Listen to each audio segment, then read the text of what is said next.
Everyone knows about the Enigma machine. We've all seen the movies The Mathematicians at Bletchley Park, The Codebreakers, The Genius of Alan Turing. But here's what Hollywood never told you. While the British were cracking codes, one woman was walking into German headquarters, stealing their most secret documents, and escaping on a bicycle while being shot at. She killed a man with her bare hands. She parachuted into occupied France. And she became the Gestapo's most wanted person with a 5 million franc price on her head. They called her the White Mouse. And you've probably never heard her name. When we think of World War II heroes, we picture soldiers storming beaches, men in uniform, the boys who came home to ticker tape parades. But in 1939, a 27-year-old Australian journalist was sitting in a Vienna hotel, watching Nazis beat Jewish men in the street. And she made a decision that would change the course of the war. Her name was Nancy Wake. And she wasn't a soldier. She wasn't a spy, at least, not yet. She was just a woman who saw something wrong and decided to fight it. Here's the part that doesn't make sense. Nancy had no military training, no political connections, and no reason to believe she could make a difference. But by 1943, she would be leading 7,000 French resistance fighters. She would be coordinating airdrops of weapons. And she would be personally responsible for saving hundreds of alive lives. So how did a socialite from New Zealand become the most decorated woman of the war? The answer starts with a party and ends with a body count. In 1933, Nancy Wake was living the dream. She had moved to Paris, become a freelance journalist, and was earning more money than most men her age. She interviewed Hitler. She interviewed Mussolini. She saw the future coming and she tried to warn people. But here's the thing about being right too early. Nobody listens. In 1939, Nancy met a wealthy French industrialist named Henry Fiacca. They fell in love, they married, and for a moment, it seemed like she might settle into a comfortable life. Then Germany invaded. Within weeks, Nancy was driving an ambulance, smuggling refugees out of occupied territory. She'd hide them in her truck, drive past German checkpoints, and deliver them to safety in Spain. The Gestapo noticed. They started watching her. And in 1942, they came for her. Nancy escaped by the skin of her teeth. She made it to London, leaving everything behind, including Henry, who stayed to continue the fight. She thought she was done. She thought she'd failed. Then the British government made her an offer she couldn't refuse. Here's where the story gets unbelievable. And I need you to remember, every word of this is true. It's in the official war records. It's in the debriefing reports. This actually happened.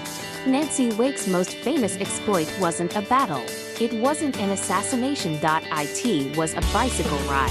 In June 1944, just days before D-Day, Nancy learned that the local German headquarters had received new communications equipment, a direct phone line to Berlin. The codes, the schedules, the German response plans, all of it was sitting in an office 20 miles away. Nancy decided to steal it. She dressed as a French peasant. She put a pistol in her basket, covered it with vegetables, and started pedaling. She rode through German checkpoints, smiling and chatting with soldiers who had no idea who she was. When she reached headquarters, she didn't sneak in. She walked through the front door. The story goes that she found the communications room, overpowered a guard, grabbed the documents, and ran. But here's the part they don't tell you in the history books. A German officer grabbed her. They fought. And Nancy Wake, this 5'2" woman, this former journalist, killed him with her bare hands. Then she got back on her bicycle, with German soldiers shooting at her, and she rode 20 miles back to resistance headquarters, bullets whizzing past her head, with the most valuable intelligence of the war hidden in her clothing. The documents she stole helped coordinate the Allied invasion. They saved thousands of lives, and the Germans never figured out how she did it. They called her the White Mouse because she was impossible to catch. She slipped through their fingers every time. Nancy Wake survived the war. She became the most decorated woman of the conflict, the George Medal from Britain, the Medal of Freedom from America, the Croix de Guerre from France. But she never saw Henry again. Henry Fiacca was captured by the Gestapo in 1943. They tortured him for information about Nancy's whereabouts. He knew everything. He could have saved himself. He never talked. They killed him in August 1943. Nancy didn't find out until after the war. She went to his grave, laid flowers, and then she went back to work. She became an intelligence officer, a political activist, and eventually returned to Australia, where she lived until she was 98 years old. When asked about her heroism, she had a typical response. She said, "I don't see why everyone is so interested in me. I did what I had to do. But here's what strikes me. Nancy Wake killed a man with her bare hands. She led soldiers into battle. She was the Gestapo's most wanted person. And yet, when we tell stories about World War II, we focus on the codebreakers, the generals, the politicians. We forget the woman who rode a bicycle through machine gun fire to steal Hitler's phone. Maybe it's because she didn't want the attention. Maybe it's because she made it look easy. Or maybe it's because we still have trouble seeing women as warriors even when the evidence is right in front of us." Nancy Wake died in 2011.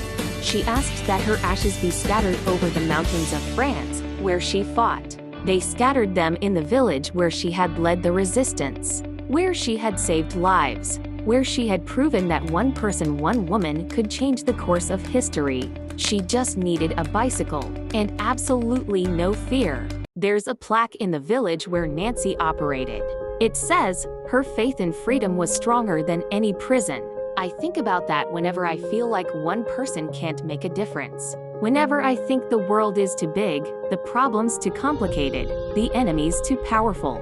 Then I remember the white mouse, riding her bicycle through machine gun fire, proving that courage isn't about being unafraid.